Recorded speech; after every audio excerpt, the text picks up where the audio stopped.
Donc, je suis ravie qu'on arrive à cette partie de la conférence.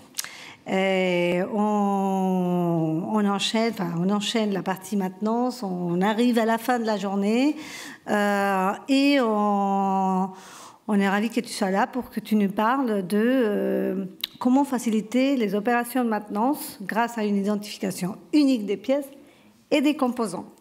Tu as le boîtier ici avec le bouton vert. Et tu peux... c'est avec ça que tu passes. Ça marche. Pas besoin de... Merci.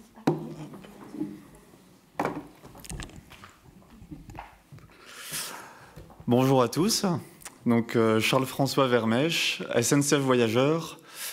Pardon, ça commence. Hop. Non, c'est le plus gros. Voilà. On va commencer comme ça. Donc, je suis responsable d'un projet passionnant qui consiste à faire adopter GS1 au sein de mon entreprise, du matériel, de la direction du matériel, et je suis moi-même rattaché à l'ingénierie du matériel du côté de SNCF Voyageurs et non pas de SNCF Réseau.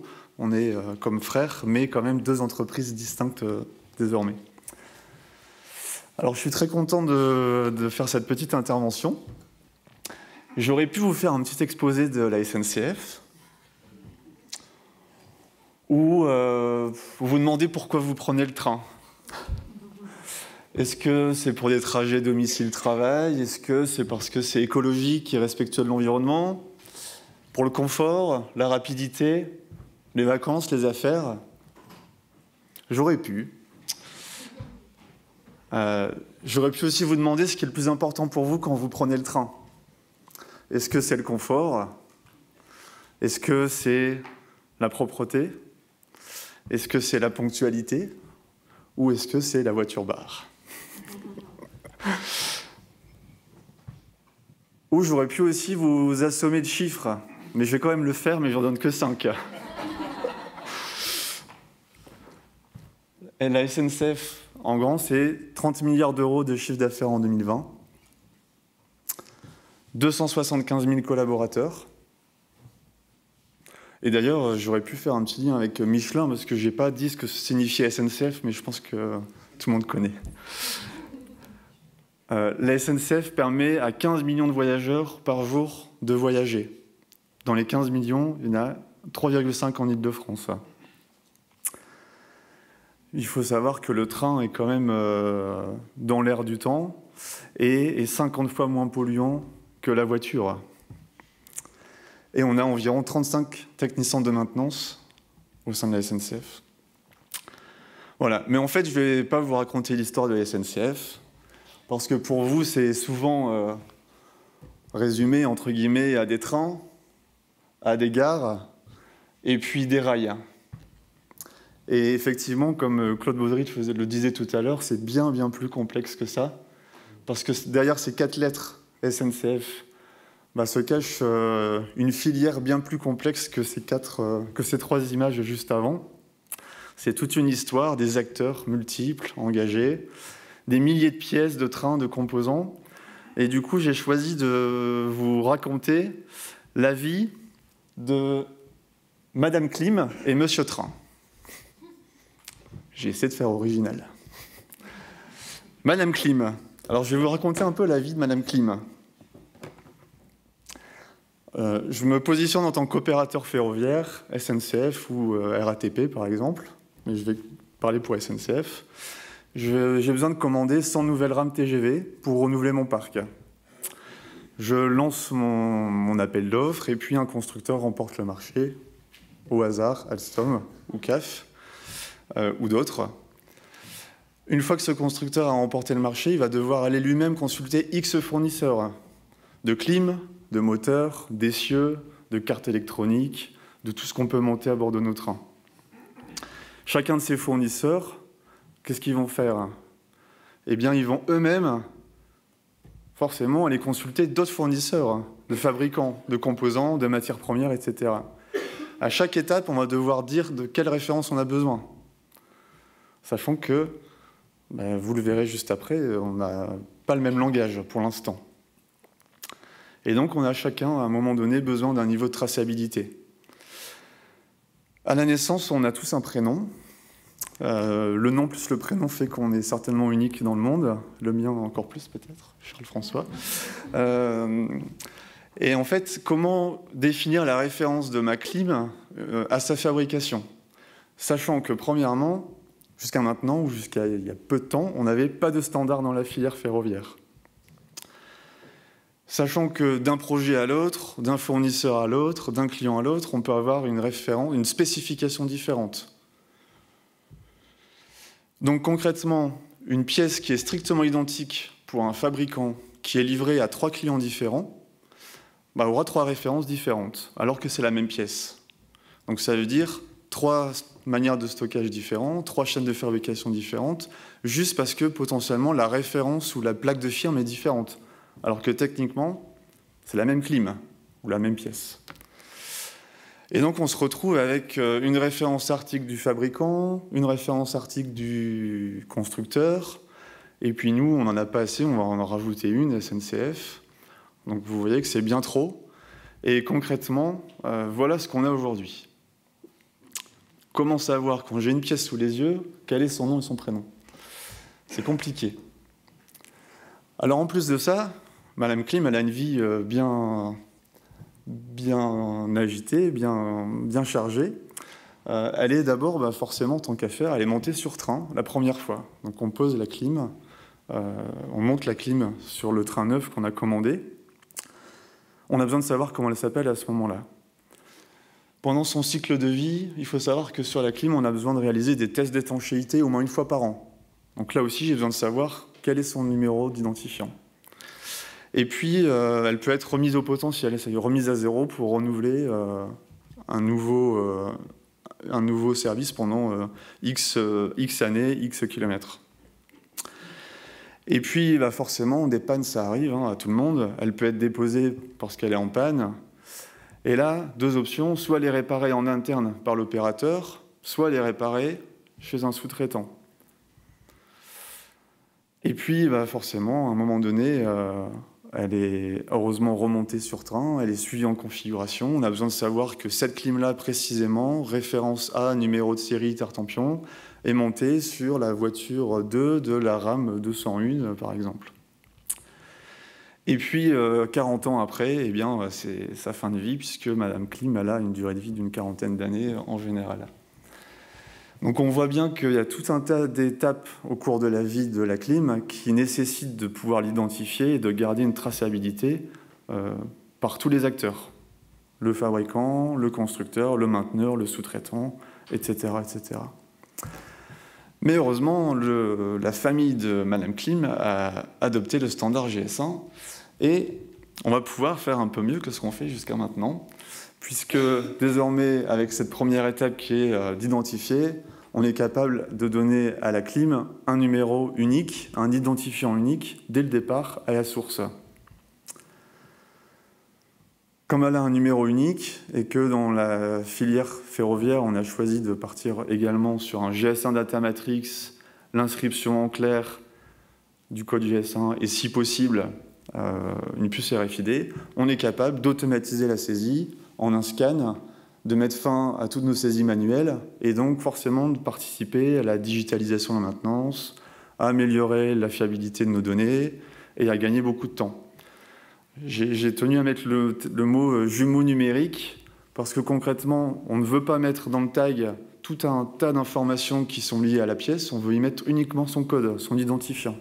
Tout le reste, c'est son jumeau numérique, c'est toutes les données qui sont associées dans nos bases de données respectives et qui seront demain partagées entre tous. Et avant de pouvoir partager de manière digitale nos données, on a au moins maintenant une passerelle d'échange. Là où avant, j'étais SNCF, j'ai appelé Alstom pour savoir quel était le nom de la clim. J'ai ma référence SNCF, j'avais besoin de chercher la correspondance avec la référence d'Alstom, qui lui-même avait besoin de chercher la correspondance avec la référence du fabricant. Aujourd'hui, j'ai une clim avec un code GS1, je suis capable d'appeler Alstom, Wabtec ou n'importe qui d'autre et de parler le même langage. Donc c'est déjà une vraie première étape.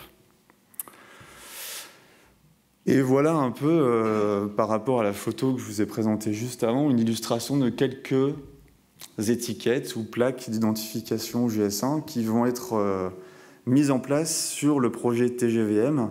Tout à l'heure, on a parlé du premier projet pilote expérimental qui est RERNG. On a depuis 4 ans maintenant, je crois, spécifié dans le cahier des charges d'acquisition des nouvelles rames TGV auprès d'Alstom, on a spécifié qu'on voulait du GS1. Et donc Alstom, qu'est-ce qu'il a fait? Il a été voir chacun de ses fournisseurs pour expliquer ce que c'est que GS1. Personne ne connaissait, malheureusement, dans le ferroviaire. Qu'est-ce que c'est que GS1? À quoi ça sert? Quels sont les bénéfices? Comment on fait pour adhérer? Etc. etc. Aujourd'hui, on est à plus de 70% des fournisseurs qui ont adhéré à GS1 pour le projet TGVM, et c'est le premier projet qui a été contractuel. Voilà, donc on voit quand même qu'on commence à avoir des identifiants assez standardisés par rapport à ce qu'on voyait tout à l'heure.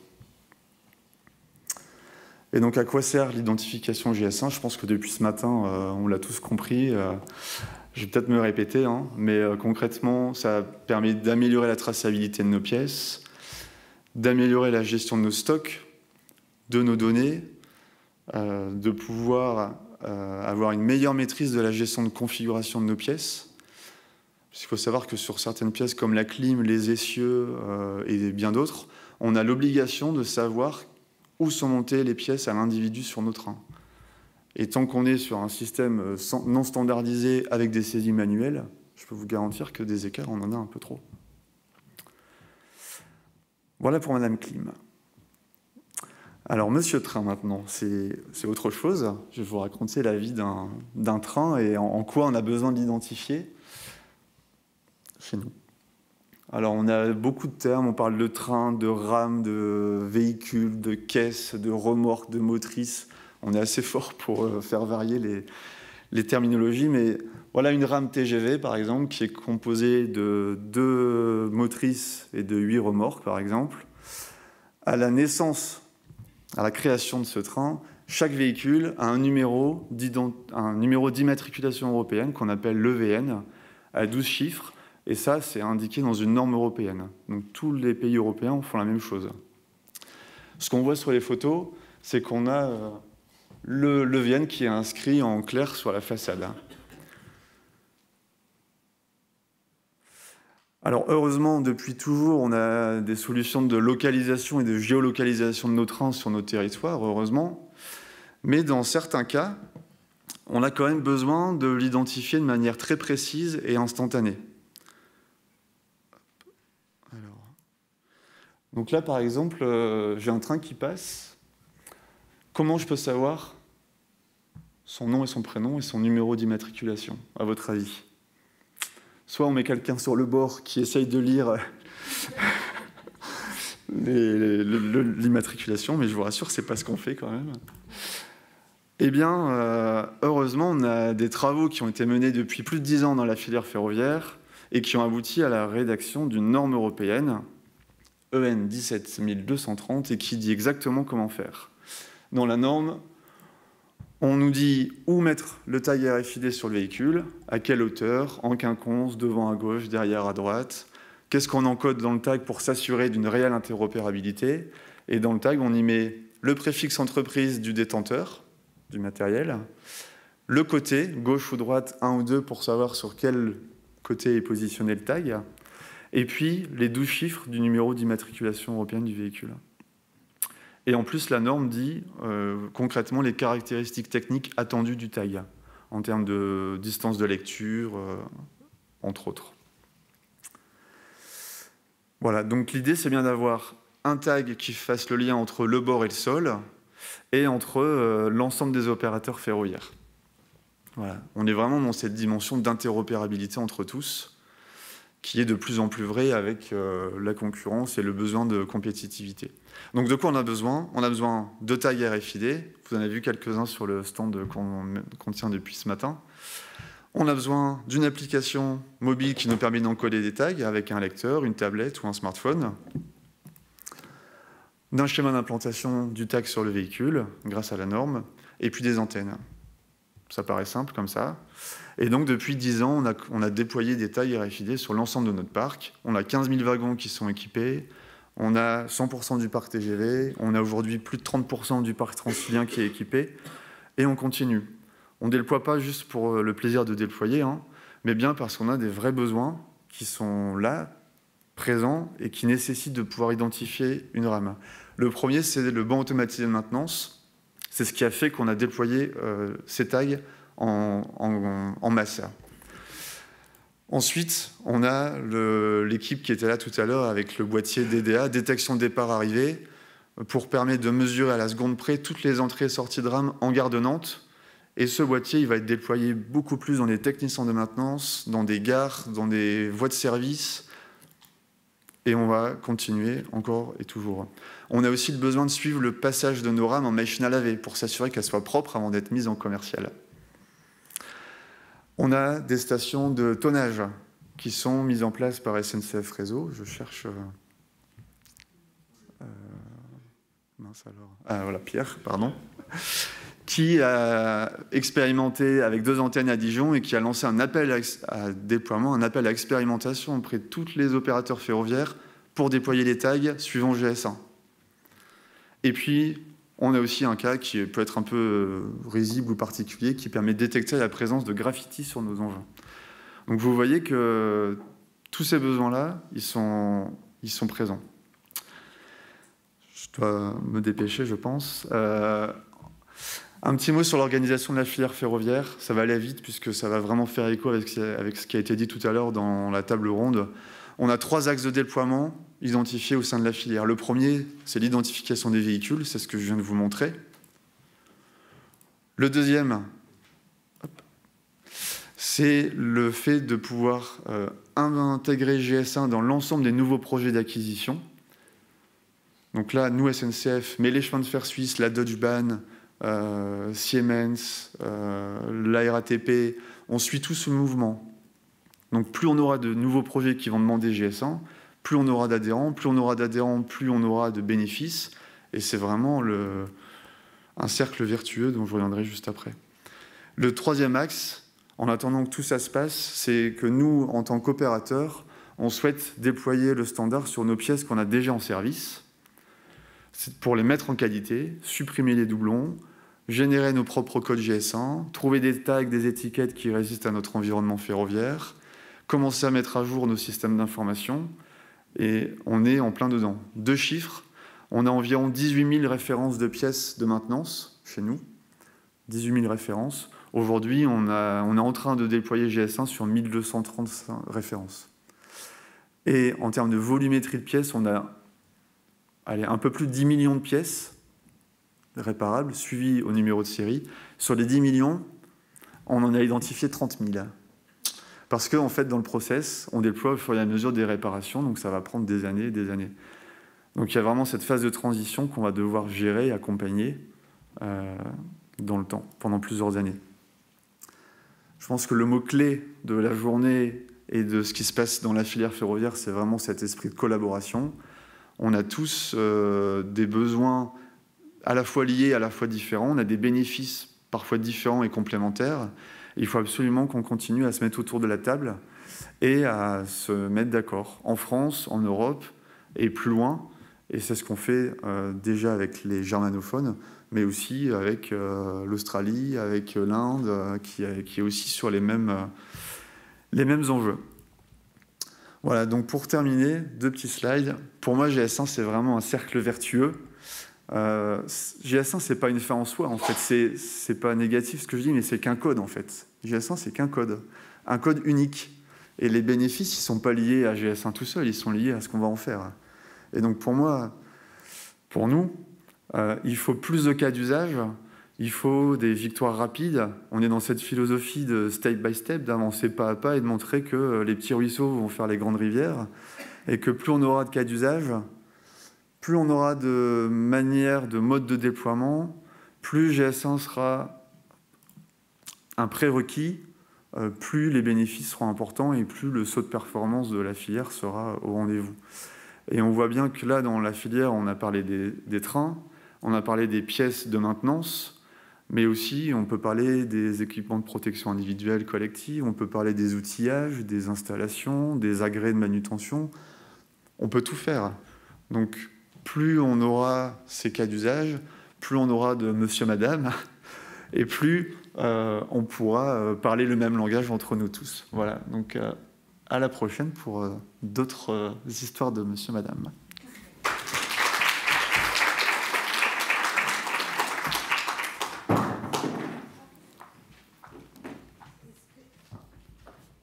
Est-ce qu'il y aurait des questions dans la salle ou à distance pour Jean-François?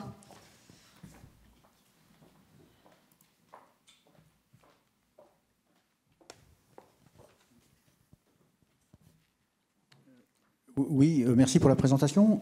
Et, en fait, est-ce que c'est possible de décrire quelques éléments d'intérêt des use cases où ça deviendrait international, le besoin de traçabilité?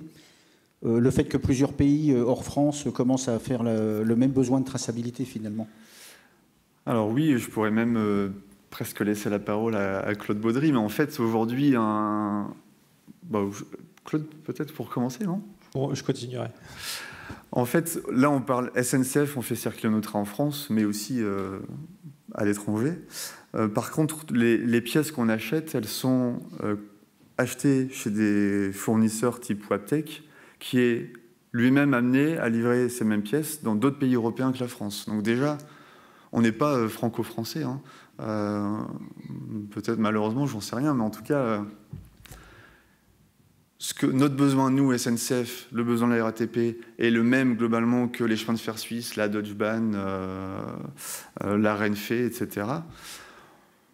On a d'une part les fabricants de pièces qui peuvent livrer à des clients un peu partout dans le monde. Et d'autre part, on a des trains qui circulent, des TGV qui circulent en Suisse, en Espagne, en Allemagne. Et un exemple concret, par exemple, sur les véhicules, c'est que récemment, on a la Suède, ou la Finlande, j'ai toujours un doute, c'était la Suède, qui nous a contactés en disant on affrète des trains de marchandises jusqu'à Dijon, ils sont tous équipés de tags RFID GS1. Est-ce que vous avez des antennes sur vos voies pour qu'on puisse un peu affiner l'affrètement de nos trains jusqu'à Dijon? Et si oui, est-ce qu'on peut parler EPCIS? C'était vraiment la question. Donc on a trouvé ça super et ça montre qu'en fait l'intérêt, il dépasse largement les frontières, quoi. Voilà. Je ne sais pas si ça répond aux questions. Ou... Non, mais tu as tout dit. Il y a les deux aspects. L'interopérabilité des trains, qui est nouveau en Europe malgré tout, parce que ça répond à une législation européenne, d'avoir des trains interopérables, fret ou passagers. Et puis, effectivement, on a des acteurs de la filière ferroviaire qui sont acteurs internationaux et qui livrent à de multiples acteurs, donc intégrateurs ou opérateurs ferroviaires. Et voilà, comme tu l'as dit tout à l'heure, il ne faut pas que le même produit standard, entre guillemets, porte des étiquettes différentes. Donc, il faut que le requis soit à peu près harmonisé entre les acteurs. Ouais. D'autres questions dans la salle? J'ai vu une main se lever derrière.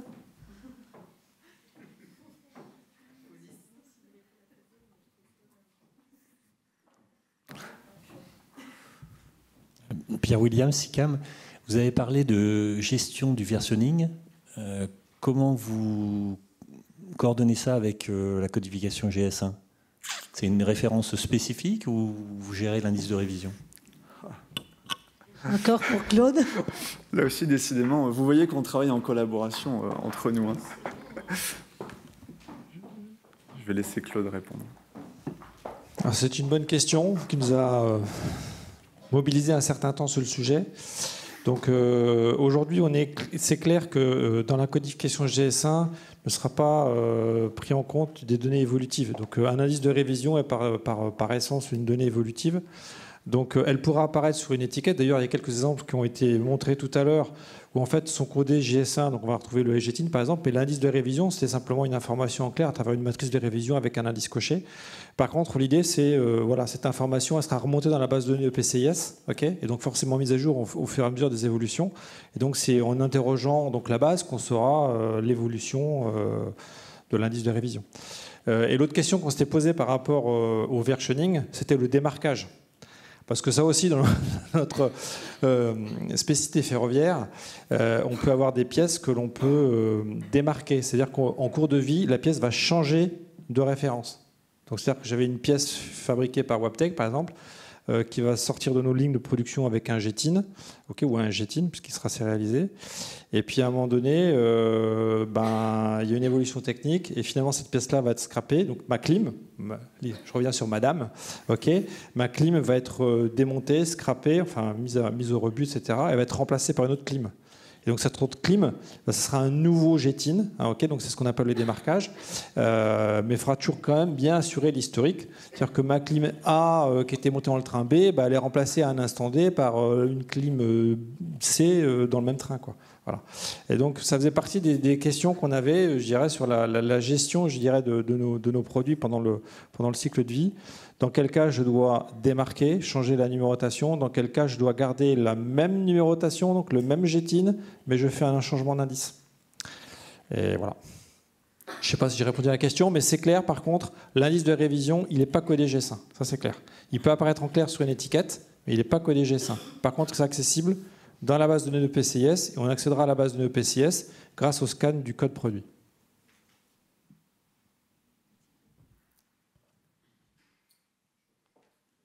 Pendant que Aurélie monte, Claude, il connaît très bien le sujet parce que c'est lui qui anime le groupe de travail versionning. Donc, c'est pour ça qu'il n'y a pas mieux pour répondre à ces questions. Je n'étais pas tout seul. Comme vous avez fait un très gros travail, est-ce que vous pensez que vos réflexions sont applicables à d'autres secteurs d'activité? Je pense notamment au secteur de la construction ou plus spécifiquement le BIM, et notamment le BIM exploitation, parce que des Madame Clim, il y en a plein dans les bâtiments, ou des Monsieur bâtiments, ou des Monsieur entités techniques à un moment donné comme une chaufferie.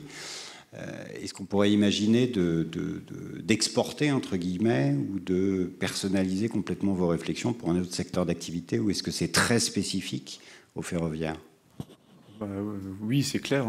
C'est clair qu'on identifie un train, une clim, un siège ou un escalator, parce que les Suisses vont jusqu'à identifier les escalators, les ascenseurs, GS1. Oui, je suis convaincu qu'il y ait des passerelles ou des partages de bonnes pratiques à mener entre différentes filières. Et on a déjà eu le cas, la preuve aujourd'hui, c'est qu'on a quand même différentes filières qui sont présentes là. On a l'occasion d'échanger avec Enedis alors qu'on est avec deux secteurs différents. On a eu l'occasion, nous, d'aller voir Decathlon pour voir ce qu'ils font de GS1 et de leur puce RFID. Donc le BIM, j'imagine que oui, et je pense qu'en plus, il y a un groupe dédié, animé par GS1 déjà. Donc oui, je ne peux pas donner notre réponse que oui. Maintenant, c'est... Sur la manière d'identifier, sur le principe de partager les données, oui. Sur les supports, les étiquettes, les tags, pourquoi pas? Je ne vois pas ce qui nous empêcherait de mettre un même tag sur un train et sur une clim en salle. Mais oui, c'est sûr. Je pense que là, on est multifilière. Attends, Non, mais... Je disais à Aurélie de compléter, en fait, vous avez tout à fait raison. C'est un peu la logique qu'on a chez GS1. Et du coup, c'est ce qu'on fait, typiquement dans le secteur de la construction. C'est encore le mot collaboration, en fait. On essaye de rassembler les différentes parties prenantes dans un groupe de travail. Effectivement, on essaye de voir ce qui existe déjà par ailleurs, mais on essaye aussi de confronter aussi à des problématiques spécifiques du secteur. On les écoute et on essaye d'avoir cette logique pareille dans d'autres secteurs d'activité. Bonjour, Thierry Bellon, ex-Air France, et puis je fais du conseil maintenant. Merci beaucoup pour cette présentation super intéressante. Ma question, et vous l'avez évoqué, c'est de dire, voilà, on travaille ensemble, il y a quelque chose qui est très rationnel, qui est intelligent aussi parce qu'on fait communiquer les différentes personnes. mais vous évoquiez le fait que l'exploitation complète des choses pouvait prendre des années parce que c'était au fur et à mesure du renouvellement des matériels, etc. Donc est-ce que, premièrement, est-ce que ça n'est pas une limite en termes de, je dirais, de matérialisation des bénéfices qui sont attirés de cette approche, c'est d'avoir des hétérogénéités finalement entre les différents types de matériel. Et selon vous, qu'est-ce qu'il faut faire pour peut-être pouvoir accélérer, en tirer les bénéfices plus rapidement? Alors, très bonne question. Comme je le disais, on a deux axes de déploiement. À la fois les trains neufs, les pièces neuves qui vont nous être livrées progressivement GS1 à la source, et en parallèle, le rétrofit par les opérateurs. Le rétrofit, aujourd'hui, nous, SNCF, en tout cas, ce qu'on fait, c'est qu'on déploie le standard au fur et à mesure des réparations de nos pièces qui peuvent se faire pendant plusieurs années. On est en train de réfléchir, donc ça nous a permis d'avancer assez rapidement et à moindre coût dans un process qui est déjà bien maîtrisé. On est vraiment en train de réfléchir pour déployer en grand, c'est-à-dire déployer sur toutes les pièces qui seraient en stock, et toutes les pièces qui sont montées sur train. C'est-à-dire que je vais dans un technicien de maintenance, j'ai ma rame, je prends mon panier de taille, je caricature, et je taille toutes les pièces. Alors, c'est pas si simple que ça. Mais l'idée, c'est de pouvoir profiter des opérations de maintenance pour déployer beaucoup plus rapidement. Après, on est aussi conscient que, je vous disais, on a 10 millions de pièces. Est-ce qu'on a vraiment un intérêt à toutes les identifier GS1 ? Je n'en suis pas sûr du tout. Parce que des pièces qui bougent pas tellement ou qui bougent tous les 20 ans, la plus-value sera assez limitée.